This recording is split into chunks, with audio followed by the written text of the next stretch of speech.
Hello and welcome to the ADHD Writers Workshop, the YouTube channel where I try to make enough pop culture references to make writing interesting. Solitude in E minor. Yeah, E minor, alright, yeah!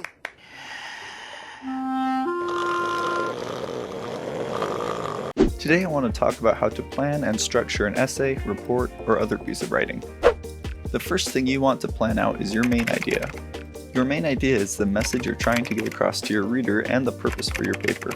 Once you know what your main idea is, then you can make your thesis statement, which is basically a sentence that summarizes your main idea and lets your reader know what you're going to be talking about for your whole paper. I have a video on how to find and write your own thesis statement that I'll link in the description to this video, but here's a short reminder of what your thesis statement should be doing.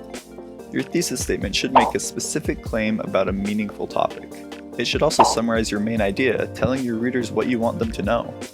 I want to hear some great ideas from you that are just as good as mine. We own our own delivery trucks. We could lease them out on the weekends. Too many words. Good ideas are simple. Golden ticket. Free paper. No, Jim, we're a business. And lastly, it should answer a question. You don't need to have a complete thesis statement before you start writing, but you should have a main idea that you'd like to explore and write about. After you've found your main idea, we're ready to start looking for supporting ideas. These ideas are basically just the things that you want to discuss throughout your paper. They should support your thesis statement and revolve around your main idea. If your main idea is that frogs are going to evolve and take over the world, you should have several reasons why you think that's going to happen.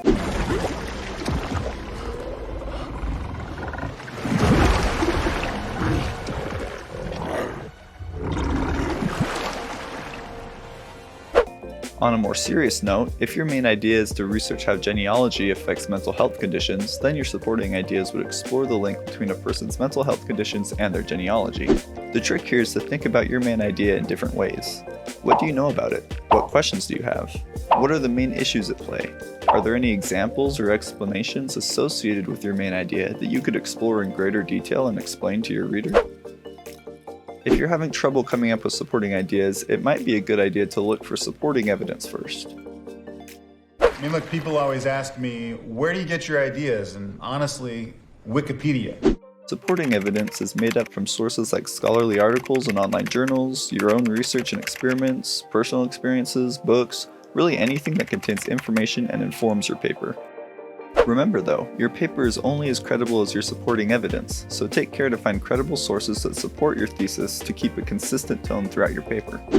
For most professional and academic papers, you'll want to use sources directly from organizations, researchers, or people who are experts in their fields, so maybe try to stay away from sites like Wikipedia, although they can be very helpful for idea generation. For example, personal experiences can give an interesting and real viewpoint to your essay, but they also tend to give your essay a more casual tone.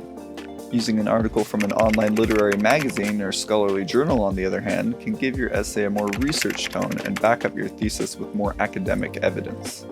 You sprung for the undercarriage wash? Well, you said get the works. That's a scam, bro. We live in California, not Minnesota. He's right.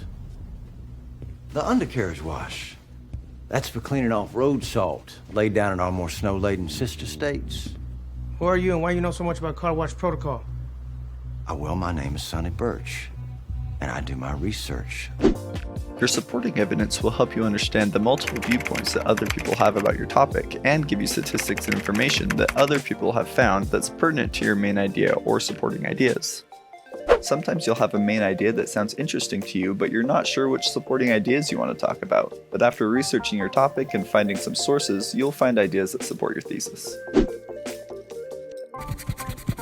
Now that you've got a thesis statement or a main idea, some supporting ideas that back up your main idea, and a couple of sources that inform those ideas, it's time to start structuring out your piece. For almost every type of essay, report, and other kind of writing, you'll want to start with an introduction.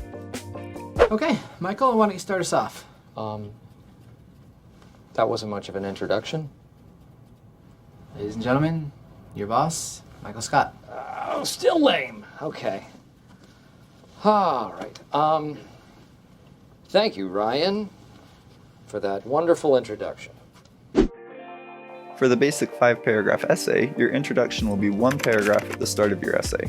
For longer papers, your intro will end up being several paragraphs in length. Your intro starts with a hook, which is some interesting piece of information like a statistic, a piece of background info, or the definition of a key term that your reader has to understand in order to understand your essay. They've done studies, 60% of the time, it works every time. That doesn't make sense. Then you'll want to add your thesis statement as the last sentence in your introduction. You'll fill the space in between your hook and your thesis statement by giving background information about your topic, defining key terms you'll be using a lot throughout your essay, showing the main problem or the main idea you want to address, or otherwise giving the reader the necessary information to understand the main idea of your paper. You want to make sure that the information you give here also introduces the supporting ideas that you'll be talking about later in your paper. If you're having trouble writing your introduction, try answering these questions. Why are you writing about this? What's the debate? What are people saying about your topic? Why is your topic important? Writing your introduction like this will help your reader to understand the importance of your piece. We use this information to build up to our thesis statement, which lets the reader know exactly what we're going to be talking about for the rest of our paper. Your introduction should give your reader an idea of how your supporting ideas throughout your paper are going to address your main idea, whether that be by answering a question, arguing a standpoint, explaining a concept, or otherwise presenting your main idea. This helps your paper to be clear and concise from start to finish, helping your reader to understand each idea and how they relate to each other, and making those ideas more impactful. Here's where you want to add your supporting ideas and evidence that back up your thesis. This is where the fun begins. In your standard 5-paragraph essay, each paragraph should tackle one idea at a time, but for longer papers, each of your ideas will likely span multiple paragraphs. I like to list out each idea as its own paragraph, or multiple paragraphs, and then list my sources that I found that support each idea right underneath them. I'll also make little notes to myself about each idea and how I want to write about it, so I know how to use the source to support my idea. This way I'm sure that all my ideas in my paper are backed up by evidence, support my main idea or thesis statement, and the whole paper is focused and concise.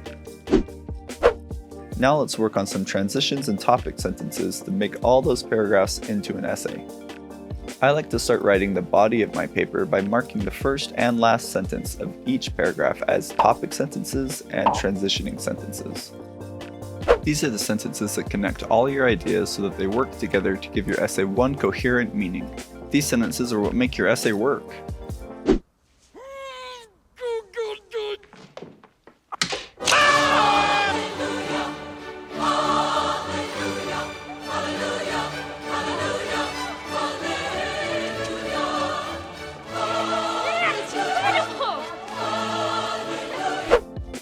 The first sentence acts as a thesis statement for the idea that you'll discuss in that paragraph. We'll refer to these types of sentences as topic sentences. The last sentence acts as a transition to show how the idea that you discussed in that paragraph relates to the idea in the paragraph that follows. I like to refer to these as transition sentences. Note that I don't necessarily write these sentences right now. I just mark them so that I know that all my ideas and sources will fit nicely when I go to write later.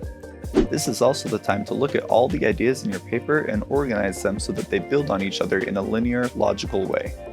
If you're writing a longer paper with multiple paragraphs for each supporting idea, you can still follow the same structure by separating each supporting idea into smaller cohesive ideas or concepts that will each occupy their own paragraph, then using topic and transition sentences to introduce each paragraph.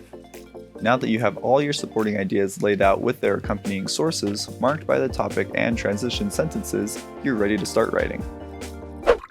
Okay, Mr. Essay, I say, prepare to be written!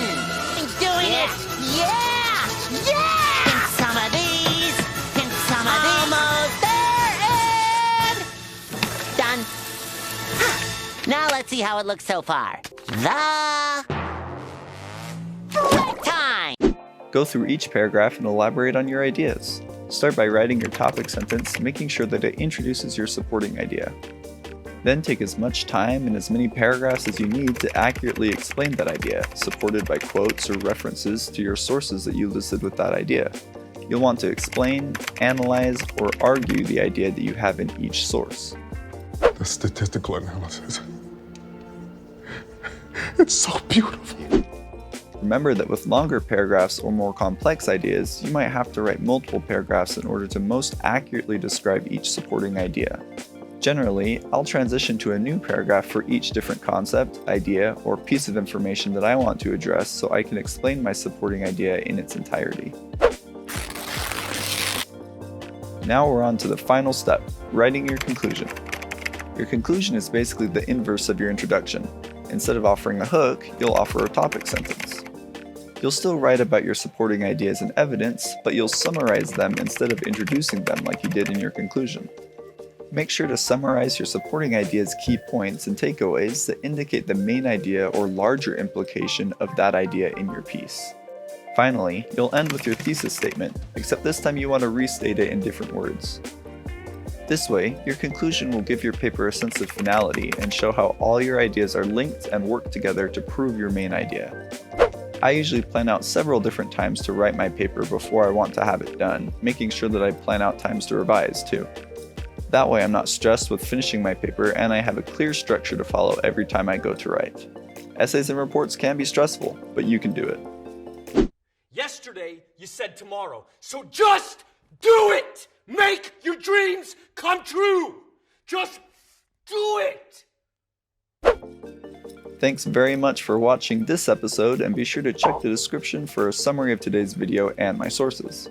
I'd love to hear any questions you have or suggestions you have for the channel, so put those in the comments or go ahead and send them to my email, which you'll also find in the description.